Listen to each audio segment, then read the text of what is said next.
Some very, very cool 1v1 heroes for both teams. Nocturne and Renekton and Lissandra, very good at 1v1s, and so is Malzahar and later levels as well. But Even Xin Jin Zhao Zhao, can be a nightmare yes, in a 1v1, man, most so definitely. strong. A lot of strong 1v1 heroes. Cat probably won't be looking forward to too many resets, but... No, she won't, but she still can spin, so... Spin Yeah, to the win, as fans they look always say. like Rennick doing as well. The chat's people showing Rennick some love, Sin some love. So they're going to be strong. A lot of good strong 1v1 heroes coming out. I'm pretty interested to see how they're going to play it out, but it should be really good. Now, do you have to go out in the order of your heroes' faces? Can you mix up your... I think the rules that we had initially stated was that you have to go out in the order that you were picking in. So it's Nocturne and Xin Zhao first, and then Renekton and Nautilus, and so on and so forth. But however, if people feel like they should be able to choose their lineups, we could look into that as well.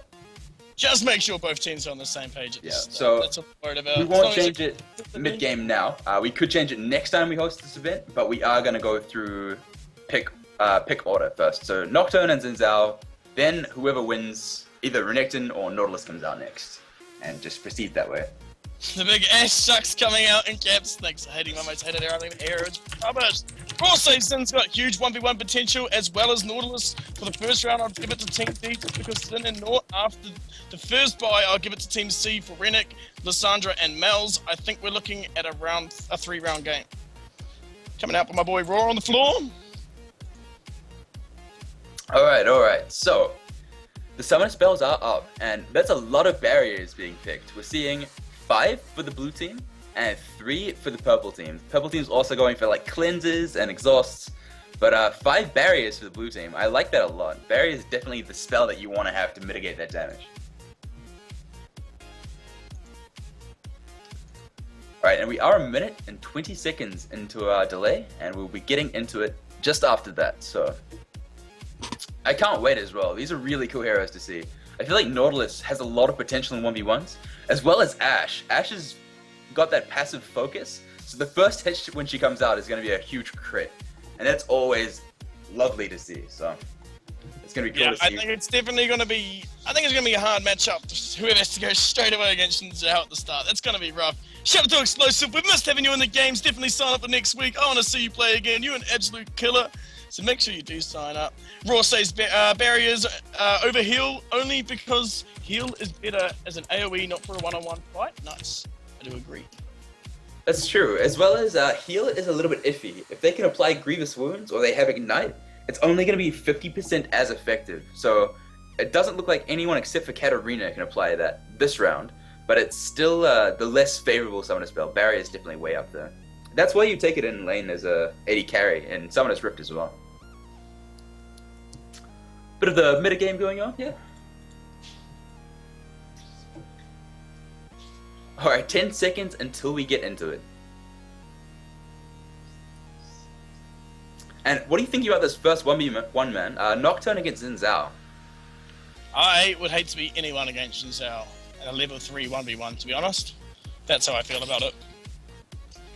I think, yeah, Nocturne's pretty good at it though, because if he takes a single level in all of his abilities, Duskbringer is slow in damage, he can Spell Shield, Audacious Charge, or 3 Talon Strike, and he can fear the Xin Zhao. Still, that's going to be an incredibly hard match. The Exhaust is definitely going to help him out though.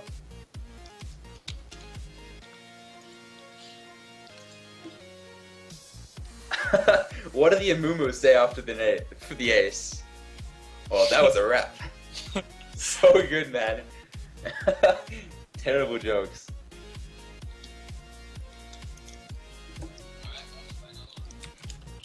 That joke is ancient.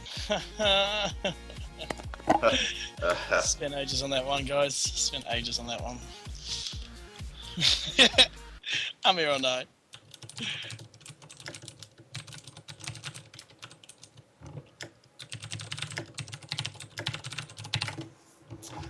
Alright, and we are going to be getting into it. I like that someone's taken the immunity summoner symbol, summoner icon. I'm not sure what you refer to it as.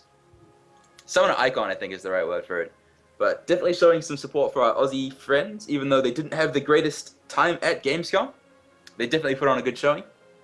They definitely had an alright time though. I think they gained a lot of fans over that weekend. A lot of people were impressed with how well Immunity played. I know we watched their games and we were impressed. We didn't think anything of them to start with, and they ripped up their first 2 games. I think everyone's just a bit disappointed with the strong start they had, not to go all the way. People really thought they could do it. So it's a bit of a shame, but they've definitely put on a really strong performance and gained a lot of respect throughout New Zealand and Australia, so I think they've done well. Yeah, incredibly well. And I have recently seen that they've already made changes to their roster, and it looks like Heavens, the mid laner, and Elijah, the jungler, has stepped off. And it looks like they're getting 2 new members in to replace them. So it'll be cool to see where they go from here. I do feel like maybe their jungler was one of their weaker points. Not weak at all, but one of their weaker points. So it'll be cool to see if they can shore that up and get someone really powerful in there and really make a name for themselves next year and the next season. Yeah, I really want a big New Zealand team to start ripping it up. New Zealand and Oz, us Anzac boys, to really rip up the scene, make a strong team. We've done it in other games before. We've had big names in Dodo. We've had big names in other games too. I'd like to see us do it in League of Legends. We definitely have the players who can do it, and we definitely have the skill around. We just got to get it together, sharpen it up, and show the rest of the world that we can definitely play games just as well as they can. So that's what I really want to see. Yeah, man. Most definitely. Getting some Aussie and New Zealand pride out there. #1 priority. Alright, and Dazlock on Ashe is the only one that hasn't loaded in yet. Everyone chant his name, Dazlock, Dazlock, Dazlock, until he gets into it. And 100%, it must have worked. Well played, guys.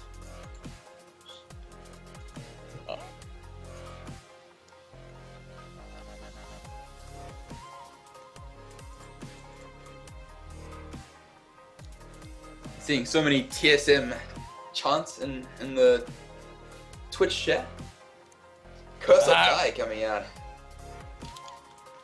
Oh man, Cloud9. I am on Cloud9's hype. I know you're a big C9 fan. I've never actually really watched them. Apparently they're good. Everyone loves them, raves about them, ripping up the American scene. Maybe yeah, they had some 85% win ratio. Really risky. Chillin' 85. Meteos, the robot jungler, man. That guy is a monster. Alright, and the gates do open at 1 minute and 20 seconds, and we will get into it. So, just looking at the first items they're buying, Xin Zhao actually opted to get a Doran's Shield. That's pretty strange. I know that there's not a Prospector's equivalent of that item, but Doran's is still a little bit less favorable on Xin Zhao. I would expect to see some attack speed or Prospector's Blade or just something like that. Nocturne has opted for that Prospector's Blade, and I think it's going to work out really well for him. We're actually seeing triple Doran's Shield for Xin Zhao. So... just gonna be straight up honest, I pushed the button and hid my whole interface. How do I get it back? H. Alright. Yeah, there we go. Sorry everybody, but we're back now.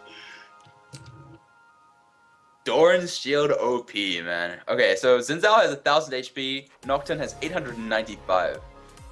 So that Prospector's Blade adds 200 HP, whereas Tim Tam's 3 Doran's Shields only add 300 HP. So it'll be interesting to see who does win that 1v1. That is a lot of HP, a lot of HP regen, and he does have that hero block damage. Only from one of them though, it does not stack as it is a unique passive.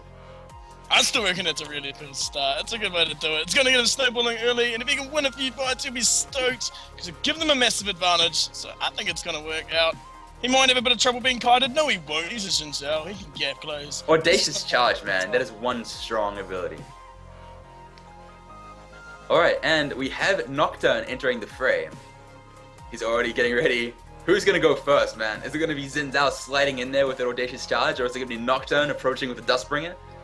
Oh, he actually dodging He misses the Dustbringer. And now we see the Audacious Charge running in. Buster Tim Tam trying to stick out all the damage. He's got those 3 Dorans, definitely giving a lot of health. But we're going to see him get feared now. This is where Nocturne can put on a bit of beats, but the barrier comes up.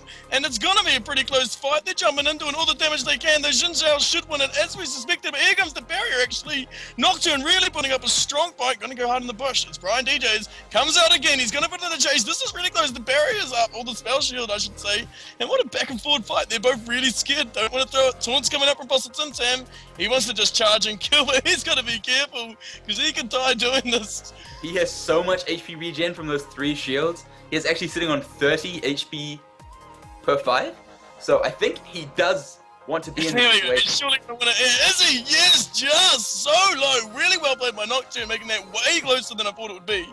And we're going to see Blossom Timzam go hide in the bushes, but he gets chopped up by Renekton. Full HP Renekton. He doesn't have any cooldowns, so Starry should strike while the iron is hot. And he is getting straight in there. Does miss the dredge line, though. And Starry's actually opted for a Prospector's Ring, because Nautilus does have those HP ratios. And the damage coming out from this Nautilus is ridiculous. It's just a whole lot of damage. Yeah. Forcing him down into those bottom bushes. And Starry's sitting on Cleanse and Heal, so he can heal away some of that. He does have his big shield coming up in 1 second. Nice dredge line as well, getting the, oh my god, what's it called? Riptide off. Just doing loads of damage. The barrier is coming out though, and you have to be careful of the damage that Renekton can throw out. But Starry really wants to go for the kill, looking aggressive. And they're both approaching level 6. I feel like it really does benefit Renekton as soon as that level 6 does tick. Starry has to get in. And it is now, so he does have to be careful with that ult popping up and swapping the health totals. And here we go, that ult is coming up right now, and there's not much mana on Nautilus. He's probably in trouble here. We're going to see the heal come off, but it's not enough. Foblov winning it, and that ultimate making a big difference, giving him that big spike in health that he needs. But now he's versus Ash. Ash going to try a kite here.